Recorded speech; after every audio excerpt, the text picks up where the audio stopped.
What's up, everybody? It is Kimmy Coco, your host of Connecting the Dots, your favorite podcast, or soon to be your favorite podcast. We're streaming live on YouTube today, and if not, you'll be watching it later on Innovative Black Station channel. So we're back. Last week, check out our episode. Check out a lot of our previous episodes because I'm starting to see some of the things that we've discussed before start popping back up in the news, and that happens a lot. Like, I posted something on our Instagram page, and if you have not already done so, please follow our Instagram page, CTD_ATL. And 3 years ago, we were talking about Kanye. 3 years ago. At that time, we were talking about him, kind of having a meltdown. And at that point, I don't think that he had come out and said that he'd been diagnosed medically with having a mental illness, namely bipolar disorder. I'm no psychologist, but based on his recent actions, I'm going to say a touch of schizophrenia, but who am I? I'm just a little black girl from New Jersey. I'm basing it on the tweets and the erratic behavior, but that could all just be for y'all. That could be for publicity because he is coming out with a new album. So I don't know. I know a lot of people are huge fans of his music, and so you want to believe the best in people, and I pray that he gets the help he needs if indeed he does need some help. If not, just leave everybody alone and stop making everybody think that something's up, because that's whack. That is a whack way to promote an album. So anyway, I noticed this morning when I woke up, I saw that he's still running for president, basically. So, I mean, he's missed the deadline for a few states, but in some states he has not missed that deadline, and he is continuing to pursue his 2020 presidency. And so he went, was it yesterday? And he spent $30,000 to get on the ballot in Illinois. So he's keeping his presidential hopes alive. He got on TMZ posted an article. Kanye's campaign team hired a third-party vendor called Let the Voters Decide to collect 2,500 signatures to make the ballot in Illinois. So they got the signatures. Usually people that collect signatures get like $2, $3 per signature as an incentive. Kanye was paying them $10 a signature to get on the ballot. So he was determined. So on top of that, he did $30K to get on the ballot. So, whatever. He's still trying to be the president. I don't get it, but hey, would you guys vote for him? No, right? Nah, What do you think? I wouldn't, just because he's too emotional. Like, you just don't, Yeah, you have to have it mentally together. you're not ready to be a president. Because, like, honestly, the way people didn't attack Donald Trump, I would have expected him to break down by now. Like, and Kanye ain't even really been attacked yet, and he's already breaking down. So, He's talking about his wife having a abortion. Like, it was too much. The meltdown was too much. The meltdown last week. I think it's like I said. I'm thinking it's back to promotion because he does this every time it's a rollout. I think 3 years ago, I think it was something when it happened. Yeah, 3 years ago he had an album. It was the first. Wasn't it the first gospel album? Nah. Was that Yeezus? Was it Yeezus? No. It was. Well, I know when he said slavery is a choice. Yeah, that's when the 7 album thing was going on when Tiana Taylor dropped Pusha T and that was right before that. Got you. Oh yeah, and then he starts. If you notice, you just got to notice his patterns. He never tweets, but now you seeing him tweeting and he's active in front of everybody because he has a project coming out. And I'm gonna be all the way honest with you. I was talking to my boy about this, and Hear Us Roar is the album that came out then. What was it? Hear Us Roar. I don't remember that album, but so I'm talking to my boy. We had this same discussion about Kanye, and it made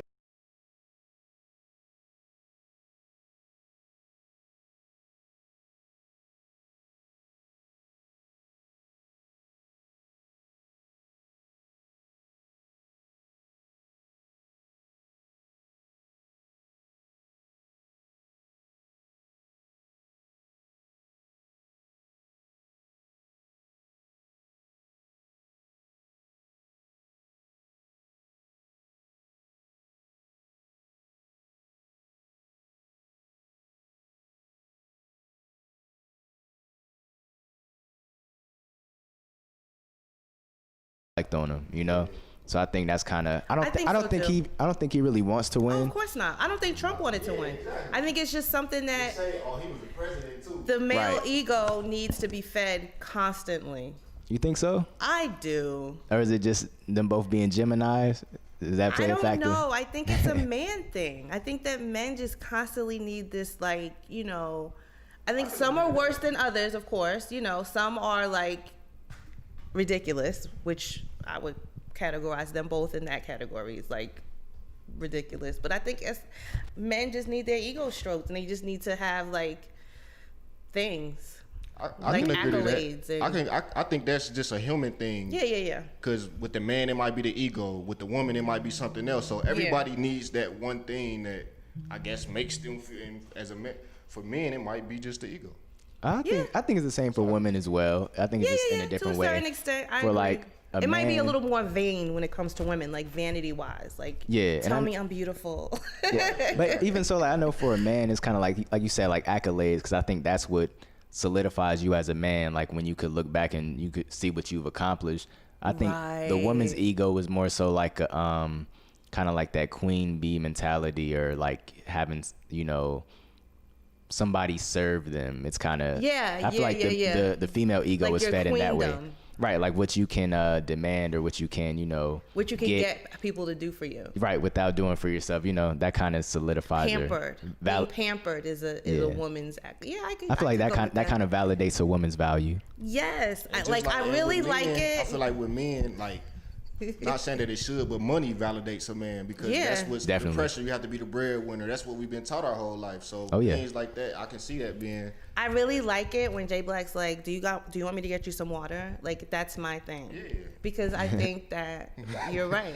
Would you like some water? I would. I really would. I would. That's great. I love that.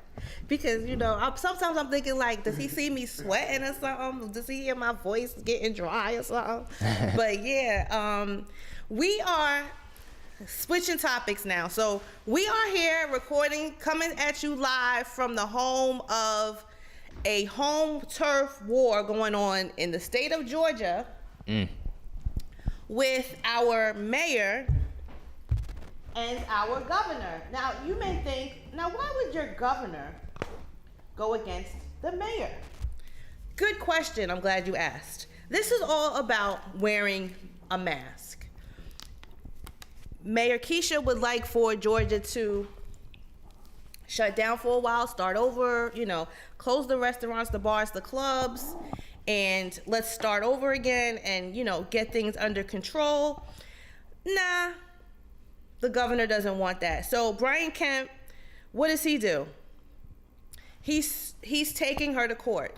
Now, if I were her, and one of my homegirls mentioned this, she said, you know what, if I were her, I would have just shut down and then let him take me to court after I shut down. That would have just killed two birds with one stone. We would have gotten everything under control. We would have gotten the virus under control, and we would have gotten, you know, the mask mandate, and then, you know, let him fight that. But no, he went first.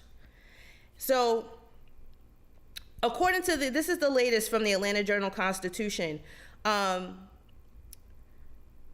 Kemp versus Bottom settlement discussions hit a snag over mask mandates. The settlement discussions between lawyers of Brian Kemp and Atlanta Mayor Keisha Lance Bottom seeking to avoid a contentious courtroom battle over coronavirus restrictions hit a snag days before the mediation is set to begin. So if you have not noticed, or if you haven't been following us on CTD_ATL, the judge, they were set to go to court to hear this out last week. The judge recused herself. Then the next judge recused herself. So they don't want anything to do with it. The second judge recused herself for a legitimate reason, though. I think it was because she, at one point, worked for Brian Kemp.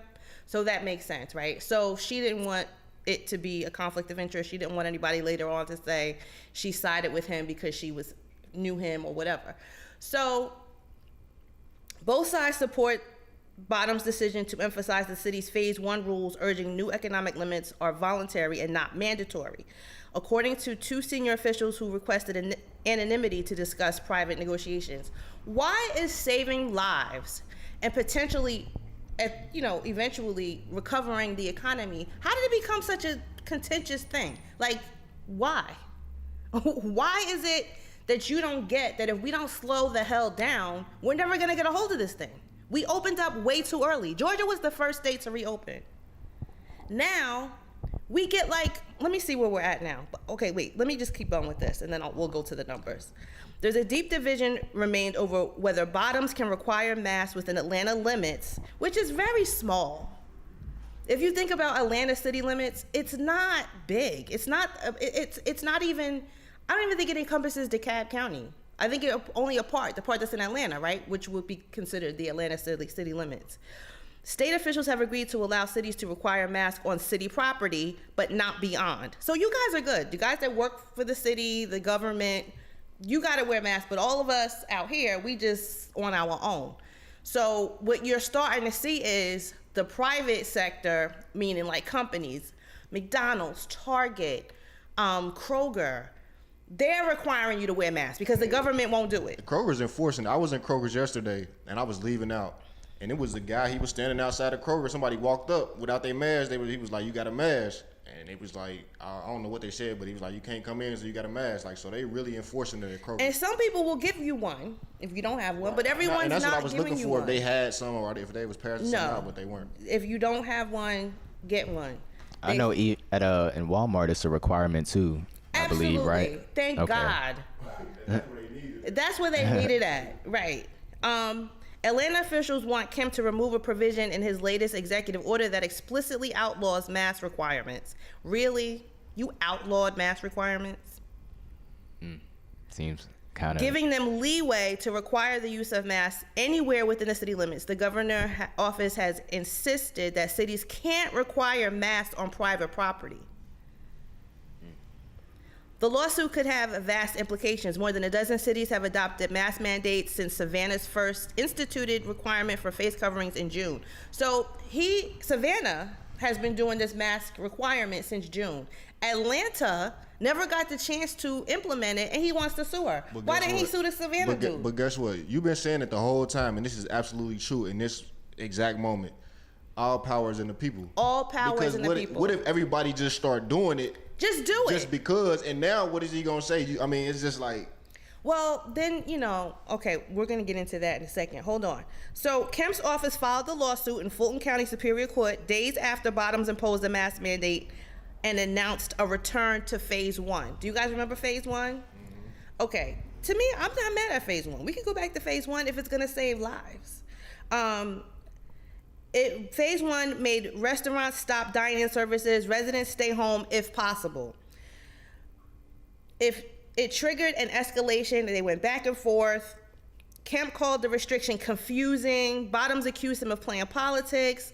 Bottoms has sought to diffuse the tension and called Kemp to broker an agreement. Of course, she offered the peace sign. Officials described the prospect of a compromise as uncertain ahead of a mediation session on Monday. So tomorrow they have a mediation session. One said the negotiation effectively stalled over a dispute, while another said some progress was made toward a potential agreement. And let's just hope they can agree, because this is ridiculous. It makes it look like because he hasn't done this to any other city that has already enforced a mask mandate, that he's just picking on the black lady. For the simple fact that she's the black lady, and she's a powerful black lady. Because why else would you pick? And I'm gonna give him the benefit of the doubt and say it's because Atlanta is the money maker of Georgia. That's what I was thinking, and that's what I think this is all about. I don't think it has to do with. I mean, because Atlanta is the one. It could be a black and white thing, but I don't think everything is a black and white. Yeah, thing. I don't think everything is. I probably would say 75% of this is a green thing. It has. I mean, I wouldn't say that Atlanta's the money maker. Yeah, and Atlanta that's what a lot of this stuff. It's at. not because she's a black lady. I feel like if it was a white lady or a white man down here, he would be doing the same thing. Because he's all about making the money. Exactly. What role do you think the political parties play as well? Because I know you said it's probably 75% green, but do you think that political aspect plays a major factor? I absolutely think it started to become a political thing when the guy that's in the White House now made it a political thing, and he just refused to say that you should wear a mask. Like, he was just like, oh, Americans are all about freedom, and you can't make people do things they don't want to do. But why do you have traffic signs? Like, why do you have stop signs? Why do people wear condoms? Like, you gotta kind of just like think about it. he's saying that because he wants the political lines to be so hard drawn that wearing a mask is a Republican thing. It's a Democratic thing. It's a leftist thing. Because remember, in the beginning, he was like, this is fake.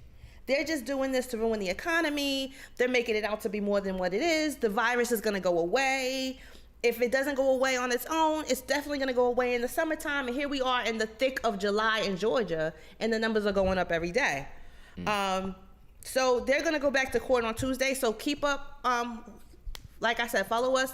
We have a Facebook page too, Connecting the Dots, if you're a Facebook type person. Instagram, we have CTD_ATL, and I post and we discuss. And I always like to hear what people have to say. Like, your opinion is it's a green thing. I heard a lot of people thinking that it's because she's black, she's powerful, and he's just gonna go against anything she has to say because it doesn't make any sense. But again, Atlanta is probably the moneymaker because it is the largest city. We know it's the moneymaker. It is the moneymaker. So hopefully they come to terms with it. He has been saying wear a mask, but he won't mandate it. I feel like all powers in the people. I don't feel like they should have to tell your ass not to go to the bar right now or the club. But apparently, people, like I was telling you before, me and my friend, we talk about politics all the time. And what she says is you can't trust people to do the right thing. I have hope in people. I'm sorry. I think that if you kind of make it... People are not even disciplined to themselves. Right. Yeah. So, I mean, I'm even a victim of that. I'm not disciplined to myself all the time. So, it's just a human thing. Like, if it's open, the temptation, like the fact, people want to do things that you tell them they can't do anyway. Yeah. Right. They want to be rebellious. So, I think it goes back to ego with a lot of people. I think y'all should stop taking chances out here. And put your damn mask on. Get some hand sanitizer. Look, I got wipes. I got spray. Everywhere I go. When I walk up in here, I spray things down. I wipe things down. You just don't want to catch it. And it's hard for people to conceive that this virus is airborne and the droplets and the this and the that. It's a lot to try to, especially for people that have no core, right, knowledge of science. It's like based on that, it's until it affects them, they're kind of just. So we have those people. So right. let's remember when this first started, we had the people. It's fake. It's conspiracy. Then we had it's 5G technology people. Right. Then we had it just went on and on and on. So it took months for people to even get. Damn, you know what I mean? It's messed up. But in the meantime, people were like. Dropping. So New York was on fire. So let's go to the numbers. Right now, the New York, remember New York was on fire? Ho, ho, ho. New York beat it. New York is down to negative, not negative, of course, because you can't right, but it's like decrease. But you get what I'm saying. They're not like anywhere else. They're not even in the red anymore. If you look on the map, they're not red. You know who's now the top? Florida, Georgia. Duh. Yeah. Florida is.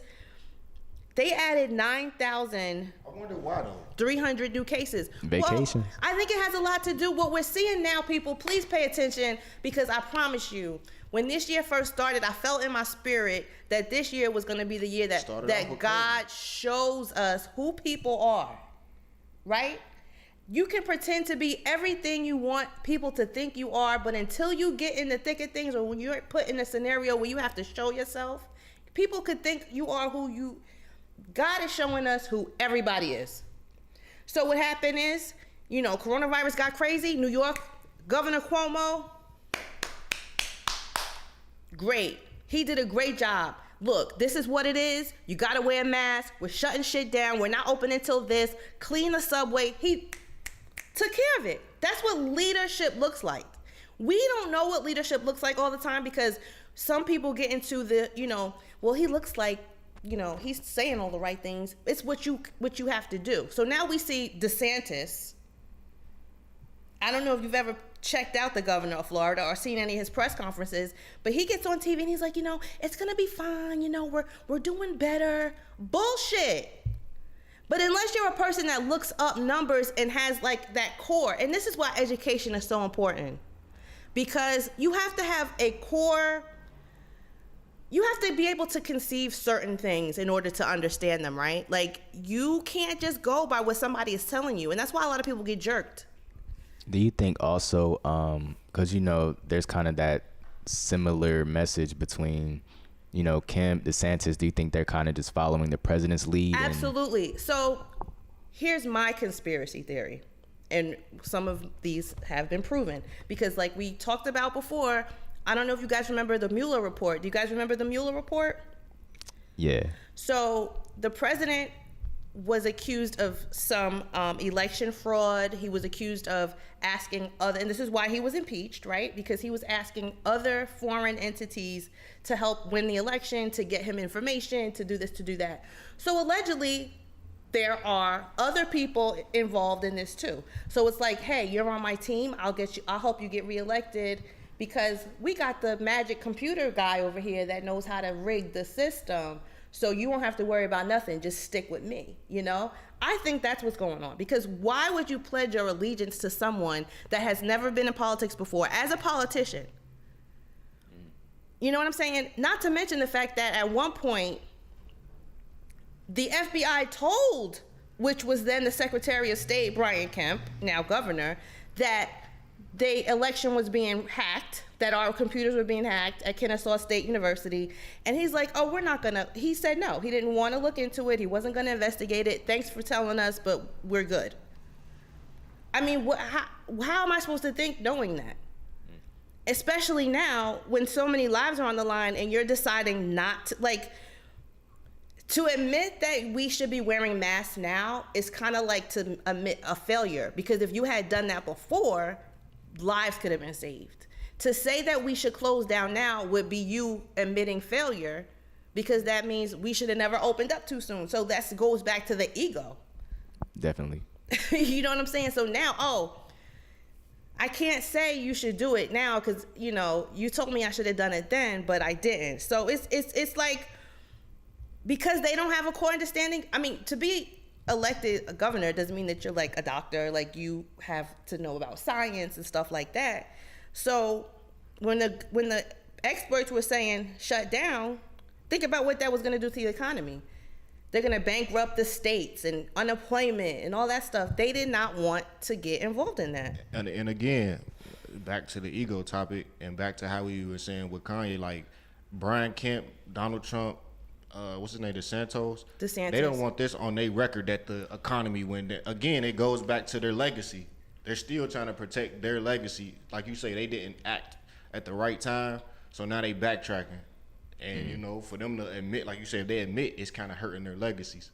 Right, definitely. 'Cause I know even kind of early on watching some of the briefings, it's like it's this kind of urge or, you know what I'm saying, necessity to control the narrative. So it's like for Trump, it's like, no, I'm telling you we're doing a good job. You know what I'm saying? Right. It's like, don't question anything. It's like, listen to what I tell you. I'm telling you it's under control. I'm telling you this and that, you know, and I think that's gaslighting. Yeah. I mean, that's, you know, and I think they're kind of just, the governors, they're kind of just following his lead when it comes to that. And, you know, also not wanting things to look bad, like this happened under my watch, you know what I'm saying? I hope that we remember all this in 2022 when it's time to vote. I think Trump did it so bad that we will remember. But, you know, if you think about it, like, let's just take music, for example. All the bad music from the early 2000s, you don't really remember that. I know. Right. Because it was just in that moment. We have short-term memories. Yeah, and that's what I'm saying. And that's what I mean about 2020 showing us people. I need us to remember. I need you to remember what Brian Kemp is doing in 2022.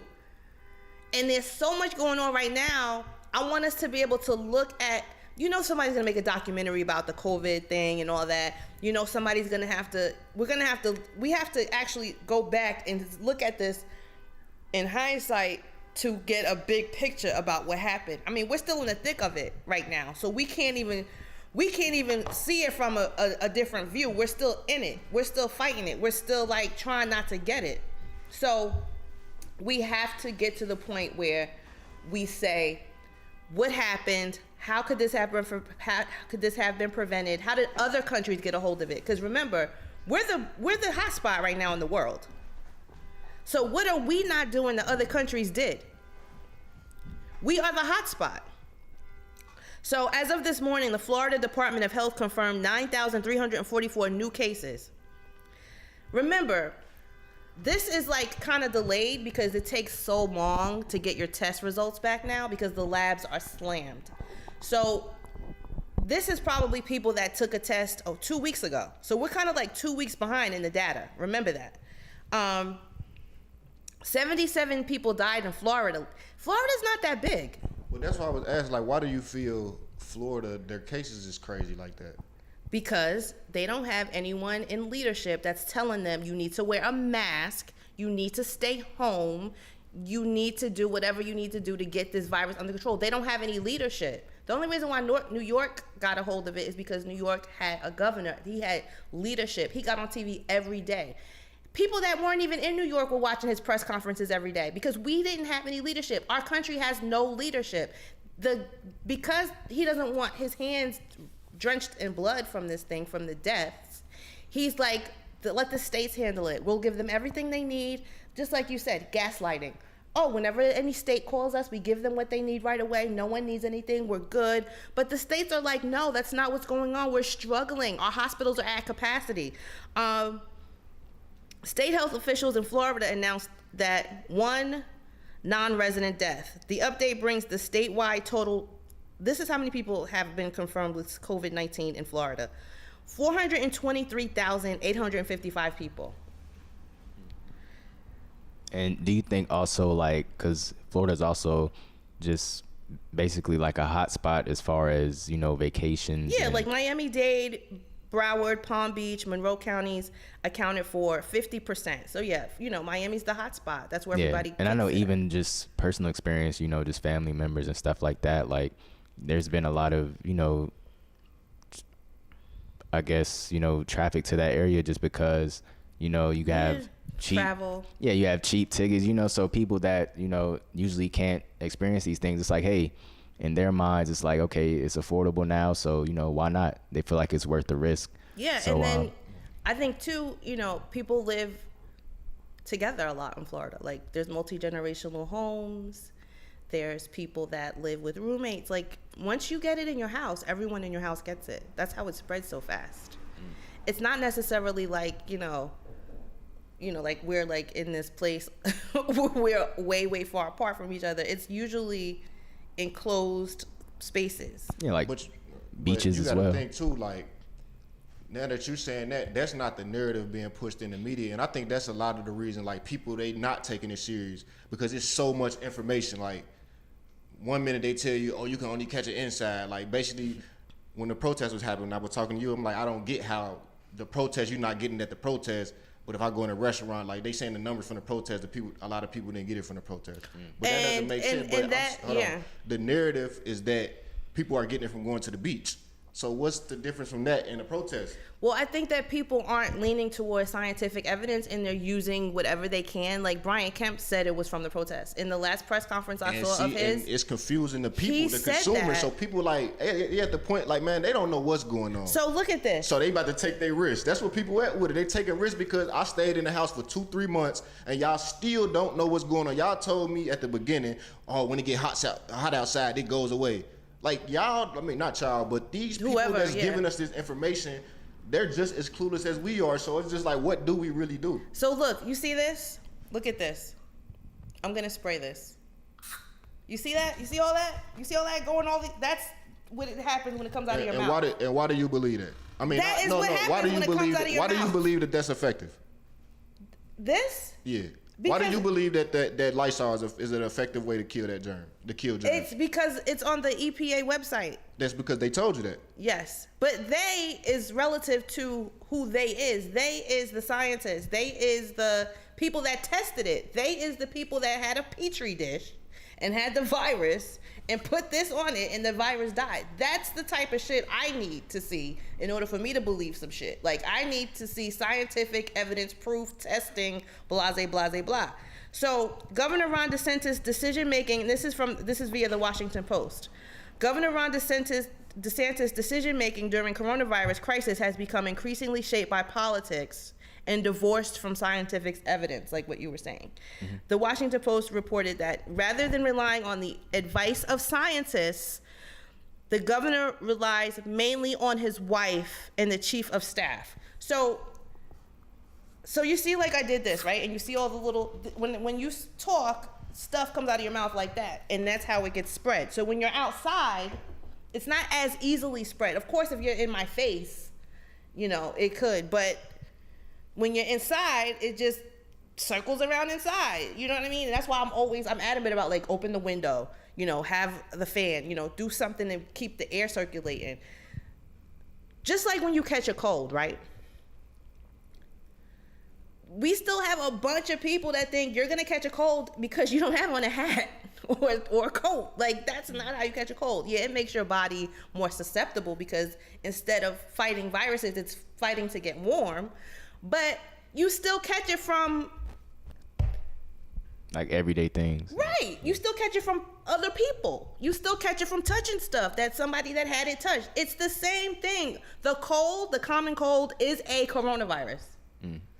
Also, I think I just wanted to touch on one thing.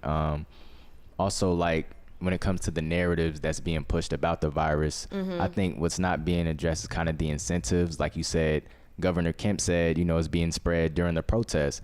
Well, if you kind of look, like, beneath the surface, what are they protesting? Black Lives Matter. So coming from his standpoint, that can kind of be used as a tool to, hey, don't protest. So, things kind of stay the same. They don't want you to protest. Right. So I think for him to say that is convenient for him because it kind of pushes a narrative that kind of suits him. Like, okay, don't protest. Because, of course, why would he kind of be for that? You know what I'm saying? Coming from his point of view. So I think there's a lot of underlying motives and incentives people are kind of using that kind of justify their position. Exactly. So Georgia is not too far behind. Behind Florida? I mean, we are, but I mean, as far as, like, on the top, let me see the states. All right, so let's see here. So there's, we are steadily going up. So California is in the top. California is the largest state, but they have 453,000 confirmed cases, 8,428 deaths. Let's just put things into perspective, right? New York, they're under California now. California has now taken the top spot. New York is number 2. New York has 416,000 cases, but they had 32,000 deaths, as opposed to 8,000 in California. Florida has 415,000 cases with 5,776 deaths. Texas has 392,000 cases with 5,000 deaths. New Jersey, which is the size of my left foot, has 181,000 cases, 15,000 deaths. What by these top 5 states with it, what you'll see is the ones that had it initially had more deaths because the strain is still infecting people, but apparently it's not killing as many people, and that's the thing that people are leaning on, and what they're saying is not gonna, what they're using to say we should open everything back up, everybody go back to work, go back to normal, because you might not die. You might not die. Like a common cold. It's not like a common cold. No, I'm saying they trying to push it like it's a common cold. Right, yeah. Where is Georgia at on the list? Let me see. So Georgia, I think we were in the top 10, but why aren't they showing me the whole? Let me go here. All regions. Okay, so after New Jersey is Illinois, 172,000 cases, 7,593 deaths. Arizona, 160,000. Now here comes Georgia, 151,000. At 8. That have it. At 8, Georgia's at 8. Yeah, and then 3,421 deaths. After Georgia's Massachusetts, North Carolina, Pennsylvania, Louisiana, Tennessee, Michigan, Virginia, Maryland, Ohio. Ohio has 83,000 cases and 3,297 deaths. And Washington is last. And remember, they were in the beginning. Washington State? Mm-hmm. Yeah. So, Georgia, what we going to do? This is not something I want to be in the top 10 of. But it sounds like we're dropping down, though. It sounds like the numbers are going down if we're going off stats. Because I remember us being in the top 3 at a time, wasn't we? Well, that's because other states are worse. That doesn't mean we're better. We're still going up every day. But so are they, but they're going up more rapidly. And it's not even the number of cases, the number of tests, because they're giving out test. But the number of positive cases is going up. So instead of it, I think it used to be 10% positivity rate in some states. Now it's like 17% positivity rate. So people that are getting tested, that might mean more people that are showing symptoms are getting tested. You know what I'm saying?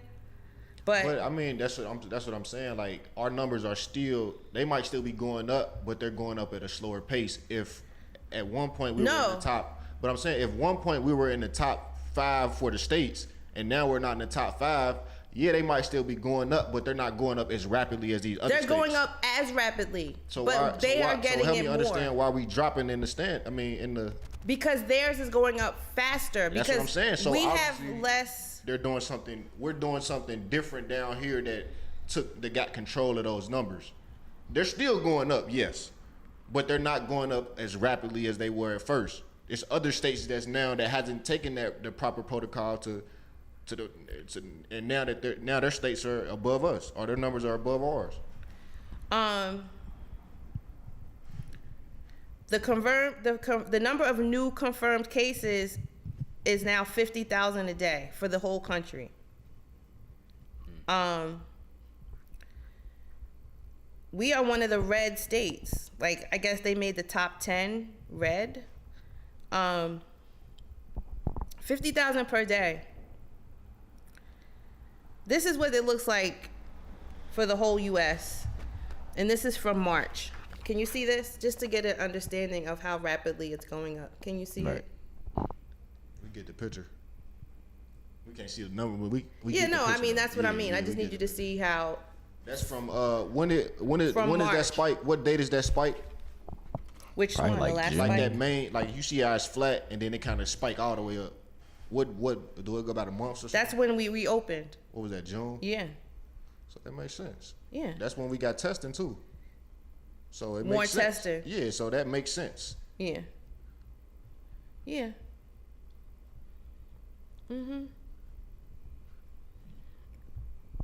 So, just be careful, everybody. Wash your hands. Every time I think about it, I just need to wipe something. I don't want nothing to do with the shit because they don't know enough about it for me. They don't know enough about it. Let me ask you a question. I know I asked you this before. So now that things have been going on, like, how is this affecting your mental? I'm sure that I need to call somebody and talk to them, but I just haven't done it yet. So, I guess, how do you go about, like, dealing with this so that you stay sane? Like, drink. I know for me, I think, I don't know. Talk to people. I don't know if it's just human nature, but I think people get accustomed if there's a certain standard or a certain way of life that people experience over a certain period of time, they kind of become desensitized to it. So I think, honestly, people are just kind of used to it. You know what I'm saying? Yeah. Like, I think that's the point we at, and I think that's why people are moving like they moving. Like, and that's what I'm asking you, how your mental, because you're a person that's taking proper precautions, and it seems to really bother you when people go out. So that's a strain on you. Like, so that's why I'm asking, like, how are you dealing with this? How are you, what are you doing about this? Because I don't want you to stress yourself out over this. That's all I'm saying. Like, it's no point in killing yourself because other people don't care about themselves. That's what I do every day. It's really stressful. It's sad. And then like, and that's why I'm at, like, even if you do move, like, or want to continue to move like you move, I'm not gonna move like this. Outlet? What's your outlet to release? Like, do you go to the gun range, just go shoot and just get the? I probably should. I don't do nothing. I come over here and I talk to y'all. That's what I do. I mean, I definitely need to talk to somebody because it is stressing me out, and I have. I can understand. I can see how that is because I mean I've been in situations. It wasn't particularly the coronavirus. Like I had a friend growing up. My homie, like I knew the potential he had, but he didn't want to apply himself. And it like I used to get mad when he didn't want to apply himself. And I got to the point like why do? And it just like you just do your own thing. Like if you want to be better for yourself, then I'm gonna still support you. If you don't, I'm gonna still tell you the right thing, but I'm not about to make it my point to make you want you to be better than you want to be. One thing I've done is like the people that I see that won't stay home or do dumb shit, I just unfollow them. Yeah. Like I can't watch you be an asshole. I can't do it. I mean, it's hard. It's really hard. And then to get on to what's going on just as it relates to this, it's the government that's stressing me out. Like, I understand people are gonna do dumb shit, but it's the lack of leadership that makes me upset. Like, whenever I see that man on TV, I used to be able to watch him and be like, oh, what a fool. But now I'm just like, it's so fucking dangerous, the things that he says, that it makes me crazy when I see him and when I hear him speak. And then he stopped having coronavirus updates on. And to that point, do you feel it's necessary to watch him? I used to, but now no. That's what I'm saying, because we can go research our own news. He's not obviously he's showing you he's not reporting accurate information, or he's not caring. So why do I still subscribe? Why don't you unfollow him? I need to know what he's saying to other people so I can know what other people are thinking, because I need to rationalize, because I live in this world with people like that. Is it because of who he is? Because he's a president? Yeah, that's why. Because at the same so why do you unfollow the people that's out wilding then?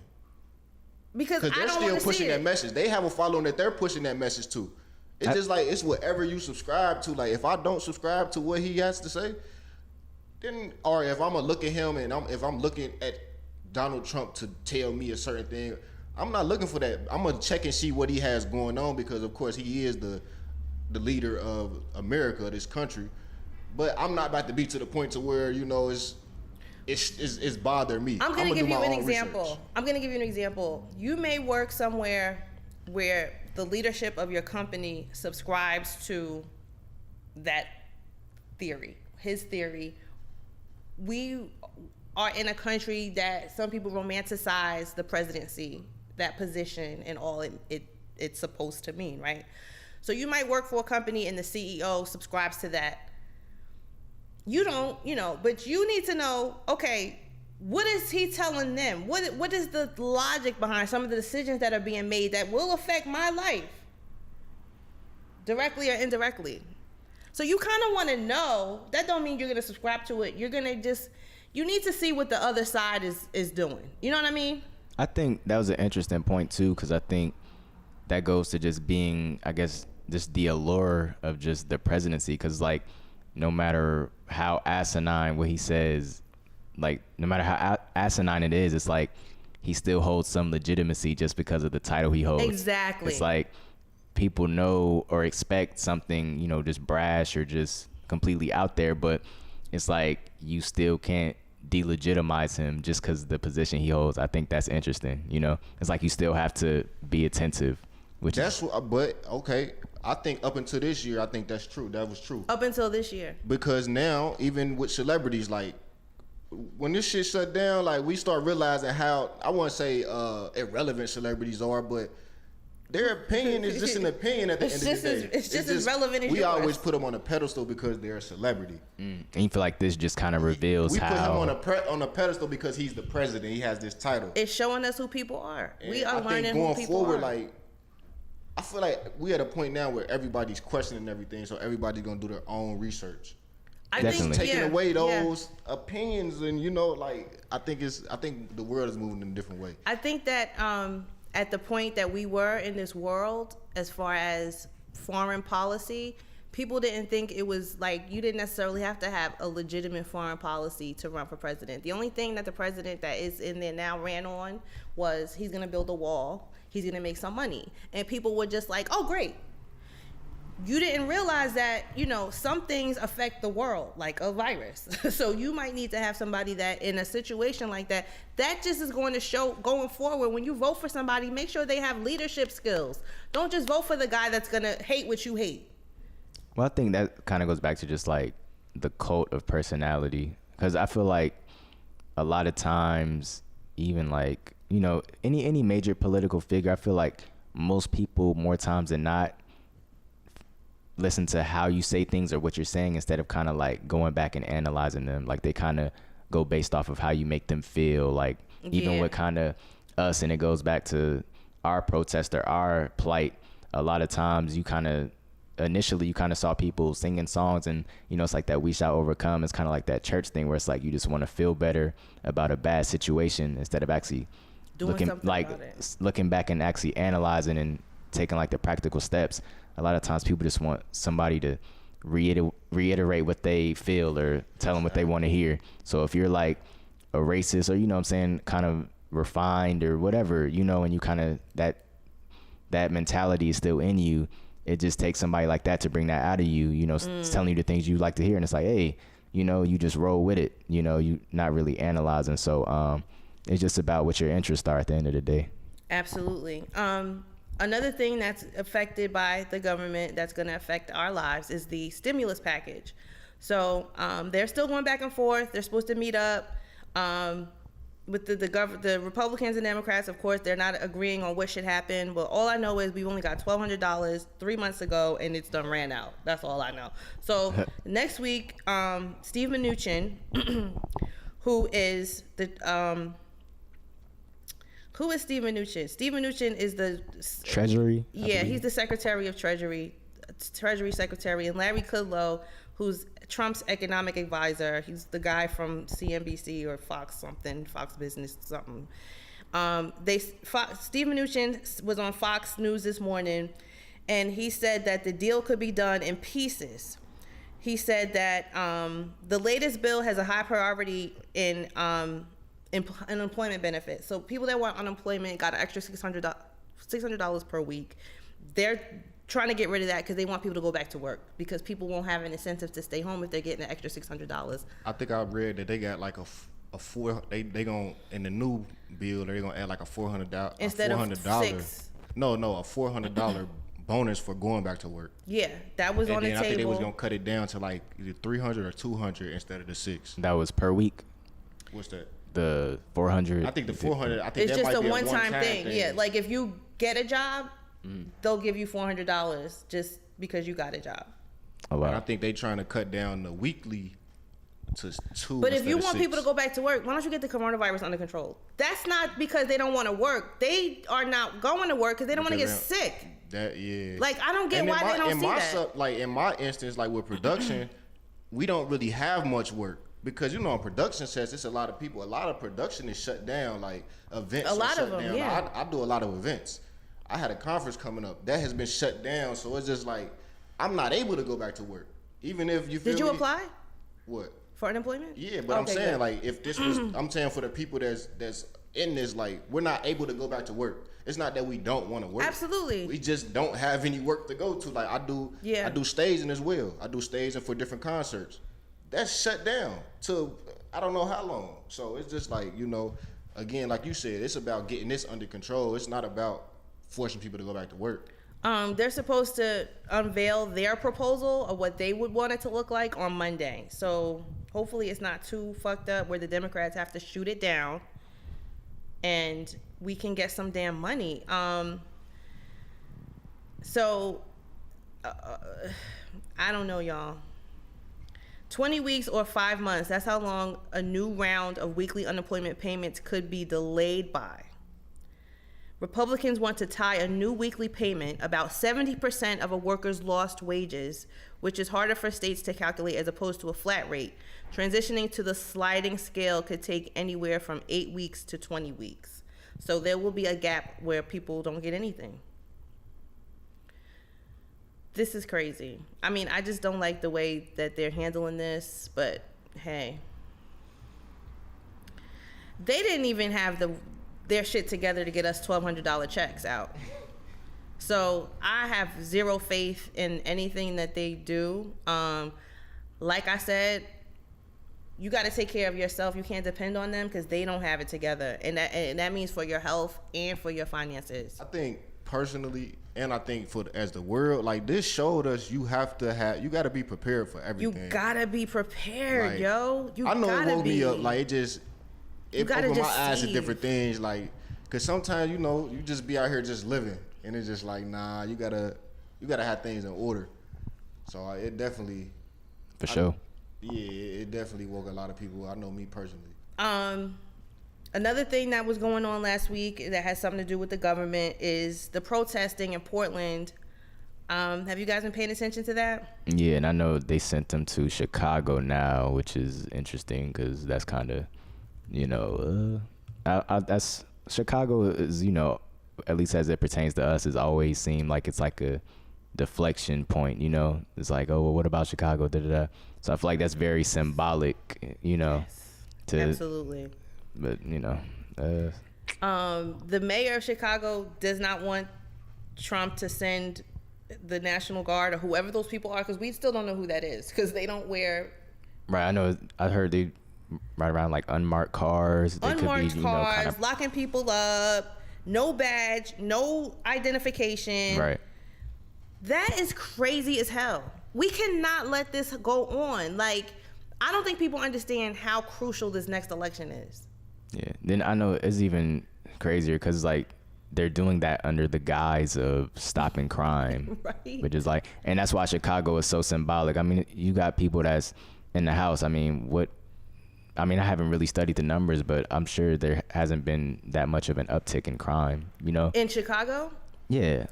Just period. I don't think there's been that much of an uptick in crime, but they are focusing on crime because that's what they do. They focus on crime to scare people, to try to get them to push. Just adhere to what they want to do. And I think it's also interesting. Another perspective could be them trying to kind of refashion the image of police. Absolutely. So it's like, okay, we're the good guys, we're going in with stopping crime, but as it pertains to us, that's never really a good thing. Any criminalization or greater enforcement, it never really works out in our favor, you know. And we're starting to see that. We're starting to see that more and more because, you know, Trump is going on a pro-police thing here, and that's all this is. This is just him campaigning, him sending these people to these cities. Oh, yeah. And whenever that's the topic, there's only really one, portrayed that there's really only one group of people that disproportionately affects, you know, and history has shown that. So, you know, that's definitely something to keep our eye on, you know. We definitely have to do that because it's way out of control now. And I just don't. Atlanta will be next. Don't get it twisted. Oh, yeah. And I mean, those are just symbolic. Atlanta, Detroit, New York, you know, in the mind of like your casual racist, white supremacists, whatever, those are just code words, you know? Like, okay, black people, you know?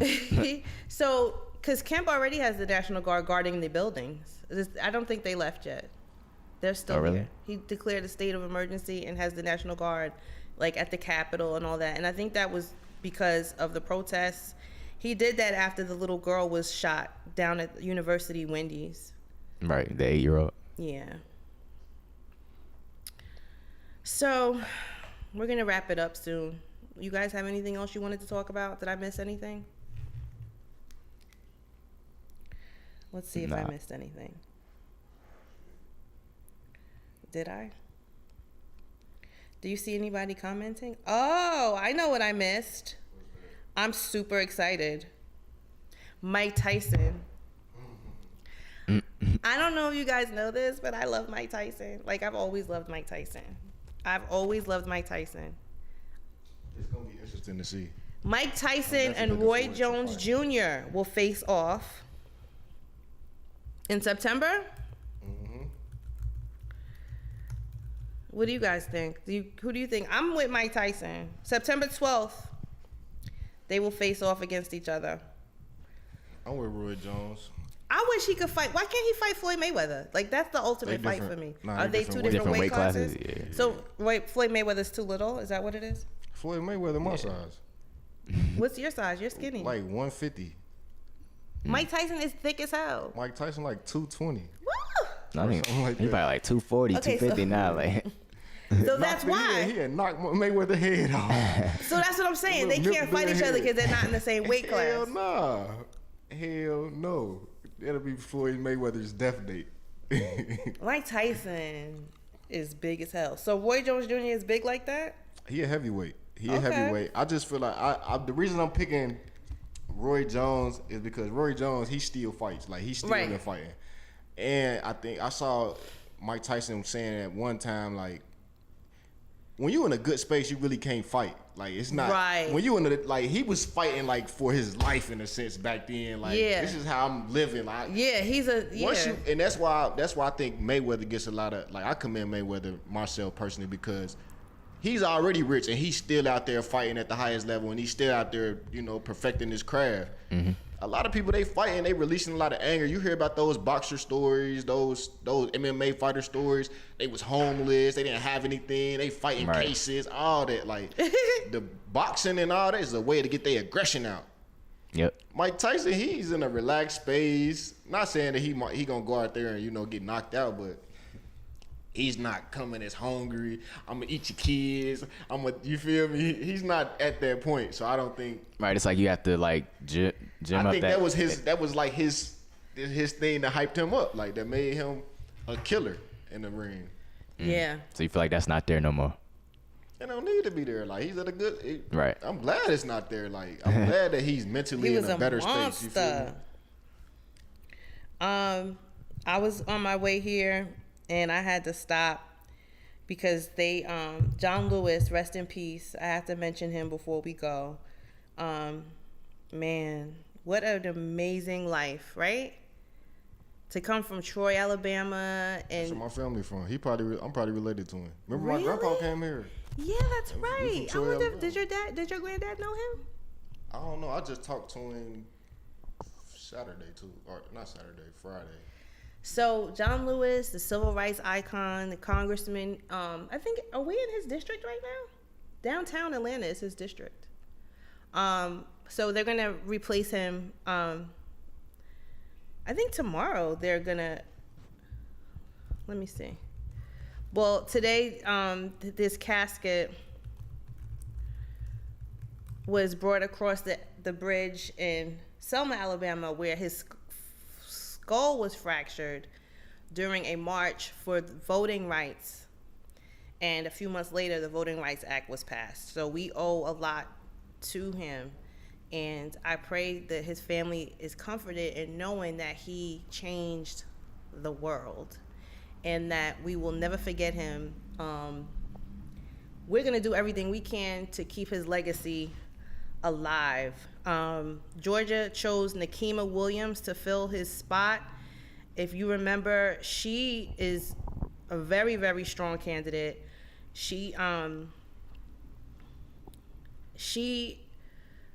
I remember she was at a protest and she actually got arrested. I don't know. I think it was down here at the Georgia State Capitol. I think it was because of voter suppression back when Stacey Abrams was running. But so good luck to her and everybody. Let's keep a close eye on what goes on with these elections. We got to hold these people accountable. Make sure you follow us on Facebook or on Instagram, CTD_ATL. Thank you to our guest. Do you want to tell people where to follow you? You weren't really a guest. I guess you were like an audience member, huh? A little bit of both. Yeah, because you pitched in. Thank you. Yeah, tell people where to follow you.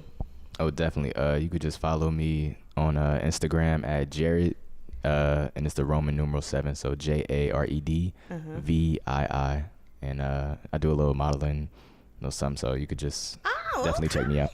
Jay Black, you want people to follow you? Jay Black is always behind the scenes. Well, I just really wanted to say shout out to Snoop and DMX. That was an amazing dope. Show. Like, did you enjoy that? I stopped taking score and just enjoyed it. It was like, I'm like, man, just hearing those stories and just seeing the genuine love for each other. Like, man, Like he said, the "Get at Me, dog." Like that came from Snoop. Like that's dope. He said they was leaving the studio and Snoop was like, "Man, get at me, dog." You know what? And he made the song about it. You know what? Wow. When Snoop talked about the concert he was at in New York at Trafalgar Square, I was there. Oh, for real? Yes. Yeah, I think it was dope, man. And I'm glad that those two, like I think Jada and Fab did it, but they setting the bar for rapper because it's so much ego in the rap community in general.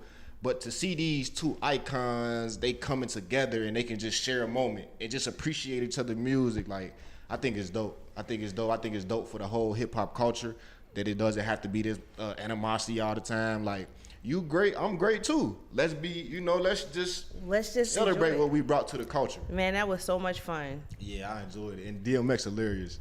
DMX is hilarious. I didn't realize how funny he was. I knew he was funny, but yeah, he dead serious about it. That's the funny thing about it. Like, that's what makes it more funny. He's like, a really good, like, he's a really good heart. He's a sweet guy. Yeah, I always felt like that about DMX. Yeah. Like, even through his music, like, and what was when I heard Slippin', like, I was emotional listening to that in the battle, like. Right. But if you listen to DMX music, you can tell he's a genuine person. He just battles a lot of He's demons. like a Dame Dash. His delivery is wrong. Kanye's like a Dame Dash. His delivery is wrong. His delivery is not wrong. I don't feel like DMX's delivery is wrong.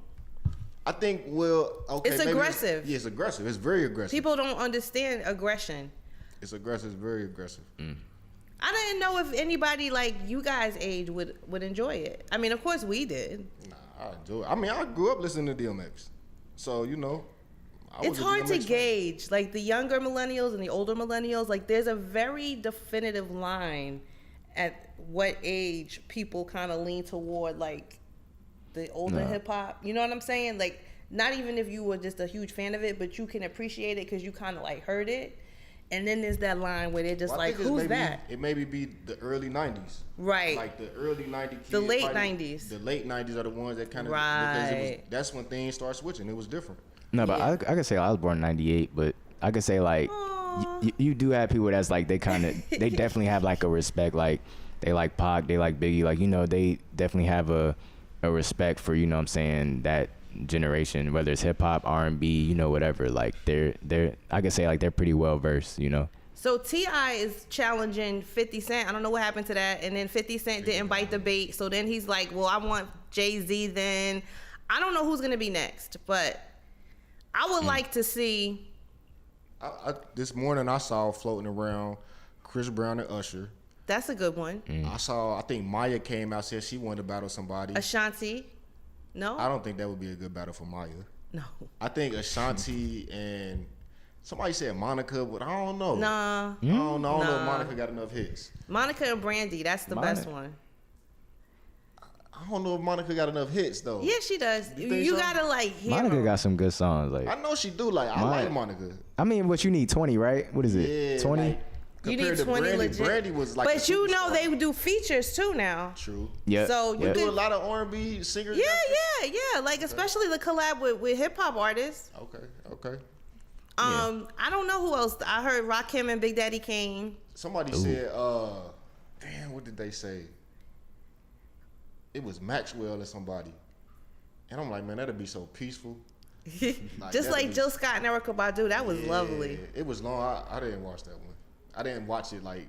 Oh, that was like that was my favorite. I think I'm gonna go back and watch it. Like, I like watching because I watch the DMX and stuff on YouTube. That's what everybody says. They like watching it after. Yeah, I'm gonna just watch it after because. Yeah, sometimes it's kind of like some glitches and Yeah, and like the pressure. I think it cuts off after an hour. That you gotta like with Instagram, you gotta stay on your phone and watch it. Like YouTube, I can just watch it on my TV. Yeah, that's true. You're right.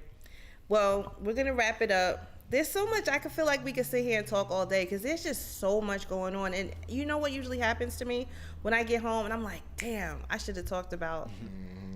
But we're always here 24/7 on Instagram, SETD_ATL. And I like the fact that people are inboxing me stuff, that they think that we should be made aware of. They still didn't arrest the cops that killed Breonna Taylor. I do want to speak on that point. Because I keep seeing that. I feel like that's the thing now. It's becoming like, but I feel like, it's becoming like we just saying it to say it. Like, man, okay, like, when are we gonna arrest? What action are we putting into putting? Like, where are we at in this case? Where are we at? Are we making any progress by saying this? Like, it's cool, it's cute to say, oh, you the ABC, but they still haven't. Like, that's cute.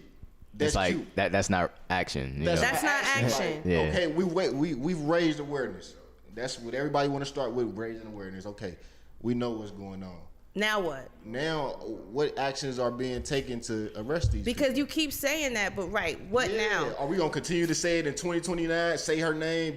Is that what that's going to become? Yeah, because, I mean, because you could go, I mean, technically, it's based off, like, the attorney general, but, you know, I'm sure y'all saw the picture of him. He just had his wedding. Right. He was at the Trump rally. He said some stuff at the Trump rally, like, we gonna make sure. Yeah, and I mean, it's like, it's a black guy, but you see him, he got him a white woman, so it's like, he don't look like he threatening anything. He not trying to rock the boat whatsoever. He look like the happiest man on earth. You know what I'm saying? So it's just, you gotta just, the people that's there, you gotta just take into account their mentality. Like, you could just look at this man and see he ain't about to convict nobody, you know? And it's like, you know, it's just sad, that but goes back that's to what who it you is. vote for, and you know what kind of, when you vote for these people, like, make sure you know what their mentality is like. You can vote for people that, you know, it's whatever when there's not all this stuff going on, but now we know we got to pay more attention and do more about voting. And the number one perpetrator is here, Lou. The number one perpetrator of Governor Kemp's orders, of Mayor Keisha's orders, the person that makes me the most nervous on Instagram. So shout out to Lou. Yeah, that's me. We're not closing down, people. We are gonna call Mayor Keisha. We're gonna tag Mayor Keisha on Groovy Lou's page. Please tag her and tag me.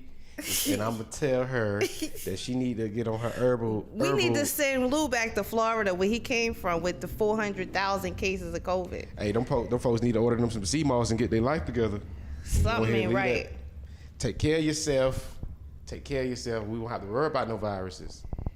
All right, y'all. We're gonna shut it down. Take care of yourself for sure, but wear your damn mask. And also, what? Do you own a mask, Lou? I do, but okay. It don't matter. Let me show you something, because I've seen people doing this, and this is annoying. So make sure when you wear your mask, right? This part is a little hard thing. Just close it on your nose like that if you don't want it to fall off. And see over here where this is, if you don't want that, just do like that. Don't take a picture of me with my mask on like I've been doing this whole show with my mask on, because I haven't. He's taking a picture of me, y'all. It's a video.